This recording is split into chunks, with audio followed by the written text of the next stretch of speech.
Muy buenas noches, mochuelos, bienvenidos nuevamente a este canal. El día de hoy estaremos revisando y aprendiendo un poco superficialmente sobre los procesadores Core i de primera, segunda y tercera generación de Intel. Procesadores que en sus tiempos eran codiciados, potentes y que vieron el final de su vida muchos años después de su salida. Caza algo pequeño para comer y trae algo de beber porque comenzamos.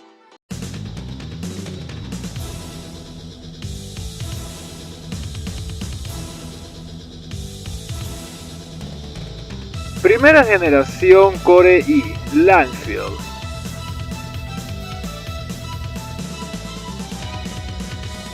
Corría el año 2008 e Intel había lanzado la generación que superaría todo lo que vimos con los procesadores Core 2 Quad y Core 2 Duo. Las mejoras claves se vieron en la capacidad de multitarea, respuesta del sistema, consumo de calor, rendimiento por núcleo, uso de programas pesados y un escalado automático de velocidad.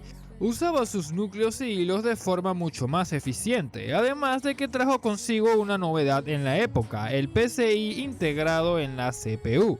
Antes, la tarjeta gráfica dependía 100% de la placa base, ahora el procesador se conectaba directamente a la gráfica. Esto mejoró el rendimiento en juegos y que se generara una respuesta más rápida de la GPU, un cambio que a día de hoy se ha vuelto algo estándar. Lancefield vino a sentar los cimientos de lo que serían los procesadores del futuro. En el árbol genealógico fueron los que empezaron a construir el futuro de las posteriores Core i, puesto a que esta generación sentó fuertemente las bases de la próxima, la generación Sandy Bridge.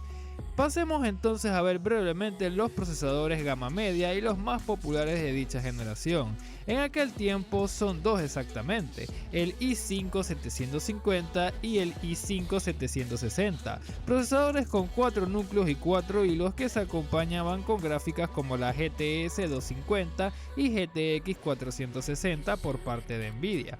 Por parte de AMD teníamos la ATI Radeon HD 5770 y la ATI Radeon HD 5550. En la gama alta nos encontramos con el Core i7 860, 870 y 880. El 860 tenía una capacidad de multitarea poco más superior que un i5 760, pero manejaba de una manera mucho mejor y más eficiente la edición y las tareas pesadas. El 870 era la mejor opción en aquella época si querías disfrutar de la máxima potencia de un i7, debido al alto costo de un i7 880 en aquella época. Las gráficas que solían acompañar a estos procesadores tan potentes de la era eran la GTX 470 U480 y la ATI Radeon HD 5870, aunque claro, solo para aquellos que podían permitirse tener tanta potencia. Hablamos que en esa época la combinación de un i7 870 y GTX 480 era el equivalente en costo a lo que hoy en día es una i7 de 14ª generación con una RTX 5070 Ti. Pasemos ahora a algunos detalles importantes antes de terminar con estos procesadores, y es que tenían un clarísimo problema de temperatura. Si eres un mochuelo que me ha estado siguiendo viendo mis videos desde hace tiempo, te acordarás de esto.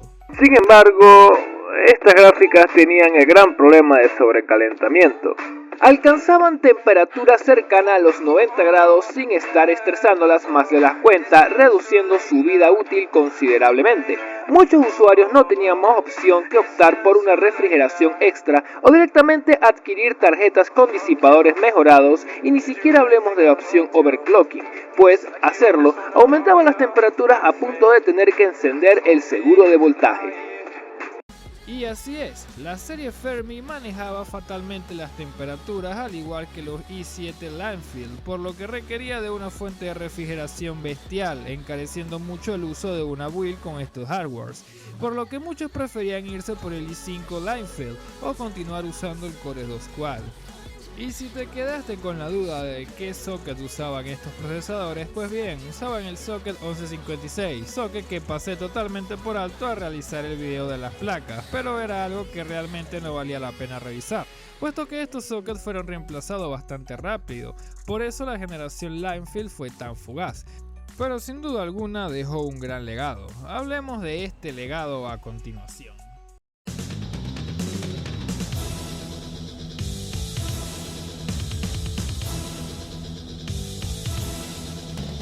Intel Core i de segunda generación, Sandy Bridge.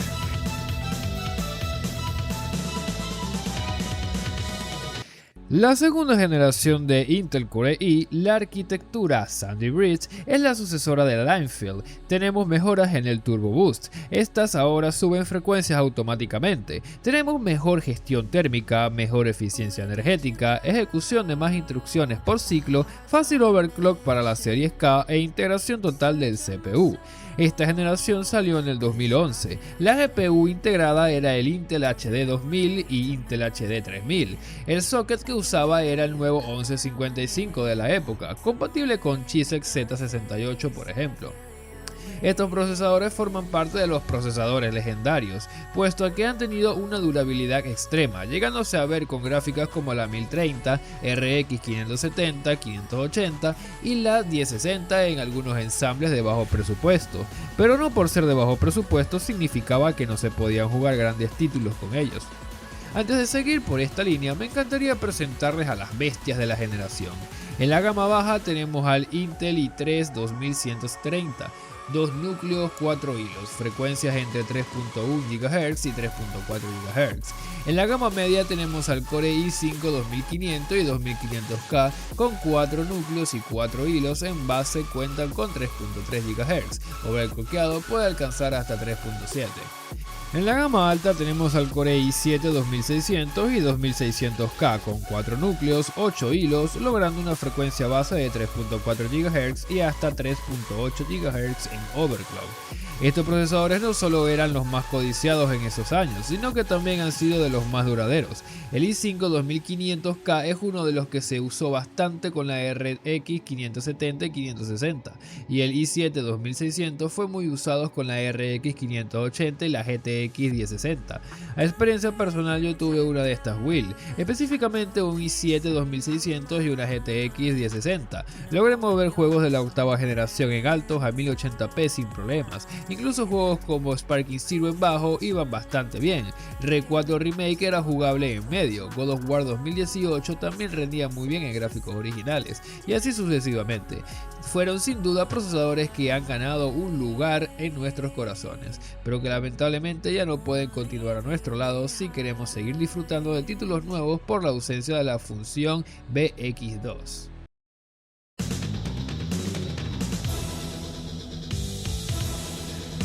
Tercera generación, Ivy Bridge.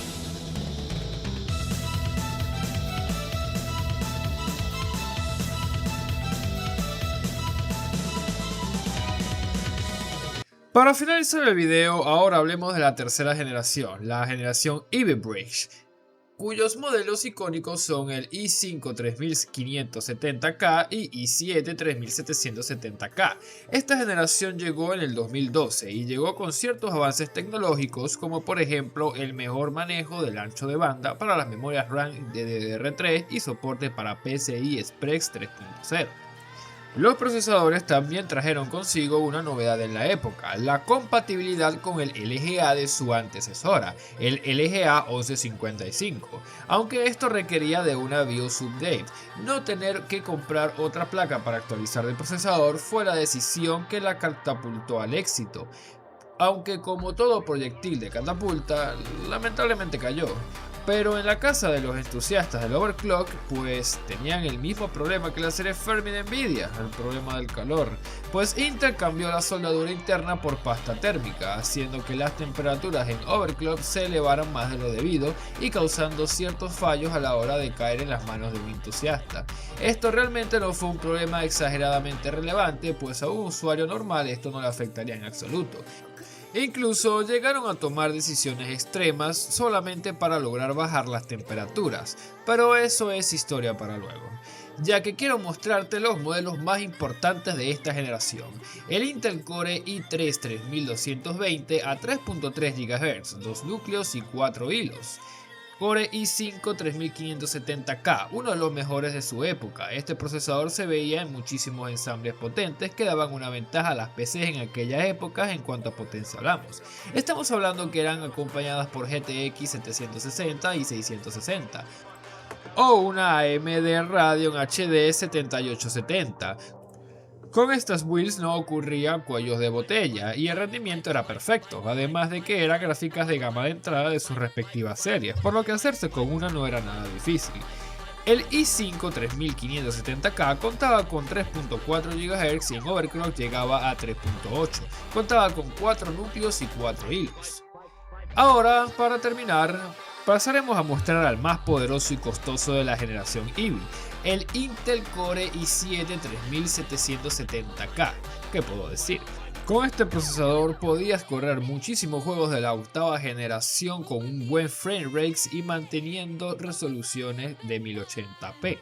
Los gráficos integrados también eran una maravilla para personas de PC de bajos recursos. Si quisieras saber qué tipo de juegos podrías llegar a correr, te invito a pasarte por mi canal y ver una lista de videos donde muestro juegos de bajos recursos que podrías jugar perfectamente.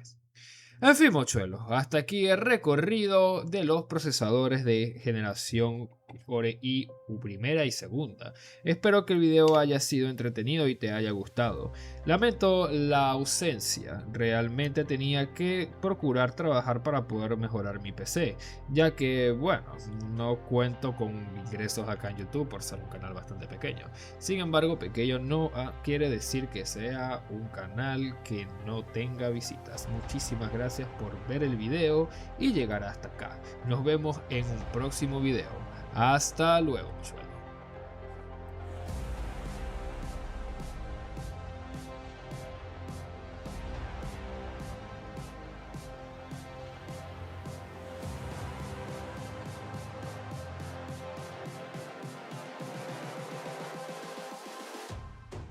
Close your eyes.